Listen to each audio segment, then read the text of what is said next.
il est grand temps de faire une petite pause dans cette semaine de fou, j'ai envie de vous dire. Non, elle a été courte cette semaine en vrai.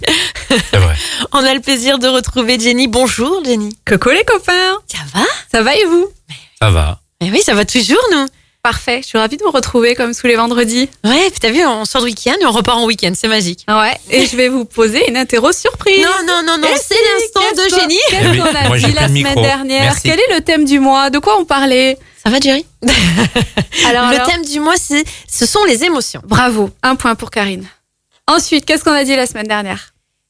On a parlé des émotions qu'il fallait pas les catégoriser en positives ou négatives. Ouais. Oui, bravo. Allez, j'arrête de vous torturer, je suis mignonne. Quand même. Et l'autre, il croise les yeux là-bas. Ça, il boude, je parlerai pas. J'ai pas de mémoire en vrai. Alors, on a parlé des émotions, effectivement, la semaine dernière. On les a définies et on a parlé surtout des déclencheurs. Enfin, la différence entre le déclencheur qui est à l'extérieur de nous, sur lequel on n'a pas forcément prise, on maîtrise pas ses collègues, on maîtrise pas sa famille, on n'a pas d'impact là-dessus. Et sur l'émotion qu'on ressent qui est générée, dont la cause vient de notre monde intérieur. Pour tous ceux qui n'ont pas pu écouter la rubrique de la semaine dernière, ou ceux qui ont écouté à moitié parce qu'ils ronflaient, vous pouvez tout à fait réécouter mes podcasts qui sont disponibles gratuitement sur ma chaîne YouTube Jenny, J-E-2-N-Y, Lakina, L-A-K-I-N-A, Coaching. On continue ce mois de mai comme il a commencé en parlant des émotions et j'avais envie aujourd'hui de vous proposer 2 métaphores pour parler de vos émotions. Parce que je suis convaincue que parfois une image vaut mieux que des grands laïus et des grands discours. Donc je vais vous proposer 2 métaphores aujourd'hui. La première.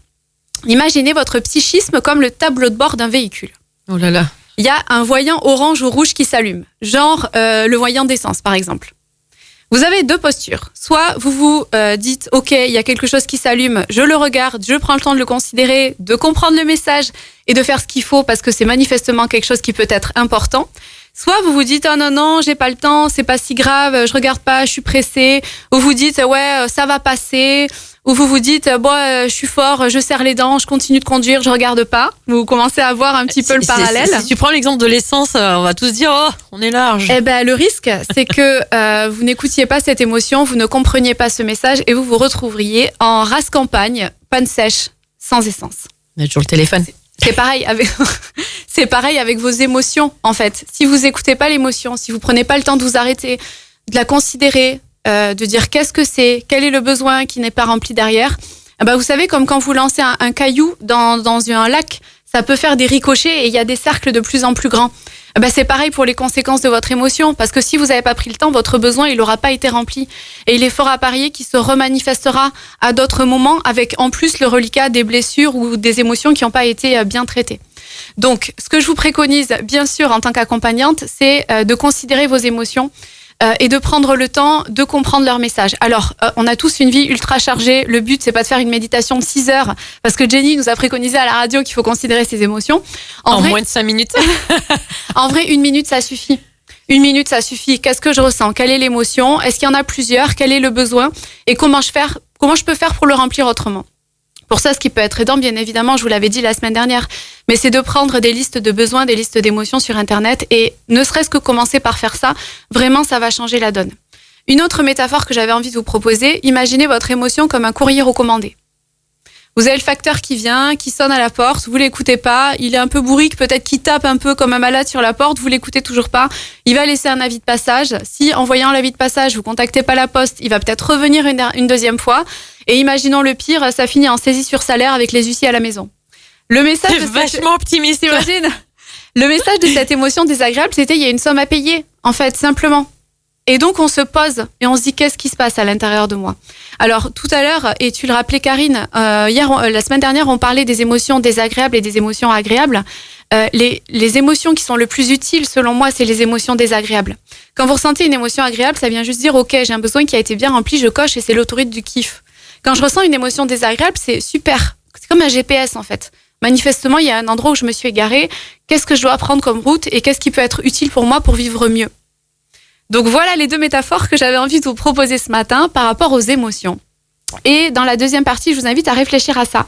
On va parler de la différence entre l'émotion et le sentiment. Seconde partie F1 de l'instant de Jenny avec Jenny. Alors attention Jerry, je crois qu'on va aller se cacher là parce que je crois qu'il y a encore interro surprise. Eh oui, petit tour de table pour les copains. Jerry, il a hâte, il a vraiment envie, il est hyper enthousiaste. Bah, je vais le laisser répondre. Tu sais quoi? Alors, la semaine dernière, on avait fait un tour de table pour définir ce qu'est une émotion. Là, je vais vous inviter à un tour de table pour définir ce qu'est un sentiment. Déjà, est-ce que vous percevez une distinction entre les deux ou pas? À vous les copains. Attends, vous pouvez répéter la question? Entre quoi et quoi? Entre sentiment et émotion? Ouais. Ah oui. Ok, c'est pour toi ça. Ah, il a fun. Il a pas de bizarrement. son. Genre tu fais exprès. Oh là, mais assume un peu, vas-y, dis. Oh, quel bourrique, il était de toute façon, t'es filmé et voilà, il y a gros plan sur toi en même temps. Différence entre sentiment et émotion. Sentiment.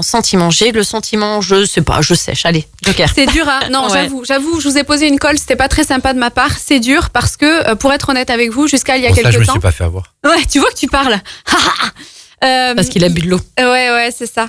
En fait, pendant des années, pour moi, c'était un synonyme. Je voyais vraiment pas la différence entre les deux. Je vais vous expliquer. En fait, une émotion, on l'a déjà dit tout à l'heure, mais en gros, c'est une énergie qui nous traverse. C'est un message l'inverse, qui vient vous délivrer une information.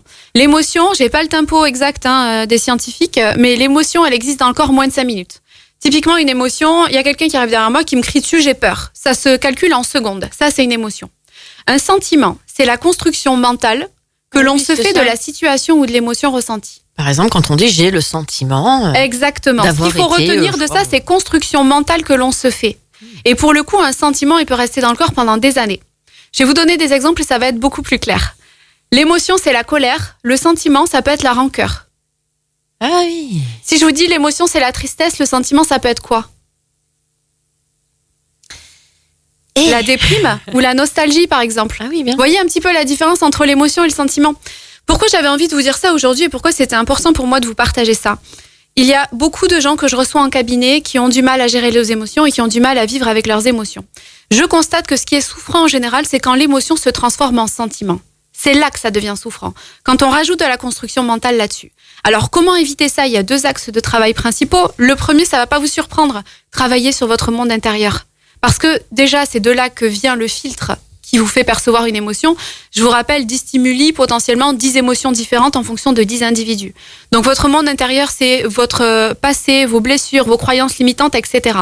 En travaillant là-dessus, deuxième axe, vous allez pouvoir vous recentrer sur le présent et reprendre le pouvoir. Stop, j'arrête le Tour de France qui est dans ma tête.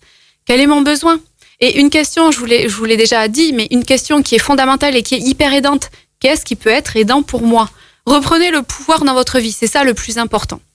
Il y a un livre dont je vous parlerai peut-être plus en profondeur, qui peut être aidant pour éviter qu'une émotion se transforme en sentiment, c'est les 4 accords Toltec. Je sais pas si vous connaissez, tu connais Karine? Alors, ça fait des années maintenant que je me dis, mais finalement, il va bien falloir que je le lise un jour. Il parce est top. qu'on Pour en moi, c'est entend un parler basique. tout le temps. Don Ouais. Miguel Ruiz, les 4 accords Toltec. Je vous en parlerai peut-être dans une prochaine rubrique, donc je vais faire très sommaire aujourd'hui.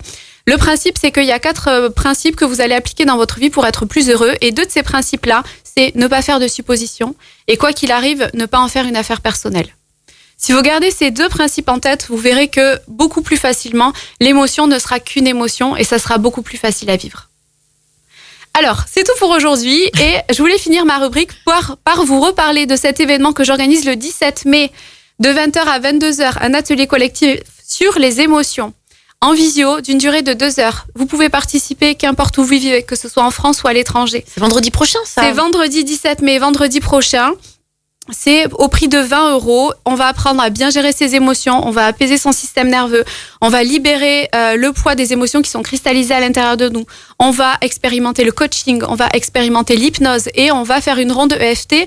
Le EFT, je vous en parlerai la prochaine fois, c'est un outil de gestion émotionnelle. Pourquoi tu rigoles? Ça, c'est offert pour Jerry, en fait. Ah bah écoute, tu es le bienvenu. C'est accessible à tout le monde. Il n'y a pas besoin de s'y connaître en développement personnel. Il n'y a pas besoin d'avoir fait des thérapies. Il y a juste besoin Aucun d'avoir problème le avec son. tout ça, moi. De pouvoir parler, ça va être indispensable. Mais c'est On un peut le moment faire. qui est hyper convivial, que j'ai voulu vraiment à petit prix parce que, vous savez, je lutte pour que le bien-être ne soit pas un luxe et que ce soit accessible à tout le monde. Donc n'hésitez pas à me contacter sur mes réseaux sociaux ou à contacter la radio, ils passeront Et alors, le du coup, relais. ça se passe comment? En Événement visio. En visio, Ouais. ok. Appelez-moi si vous avez des questions, envoyez-moi des messages, je répondrai à toutes vos questions. Donc, Jenny, vendredi Lakina prochain. Coaching. Vendredi prochain de 20h à 22h. Ok, c'est noté. Merci beaucoup, Jenny. On va te retrouver, comme tous les vendredis matins, Ouais. à 11h30 pour la rubrique L'instant de Jenny. Bonne journée les copains, salut! Salut! Ciao.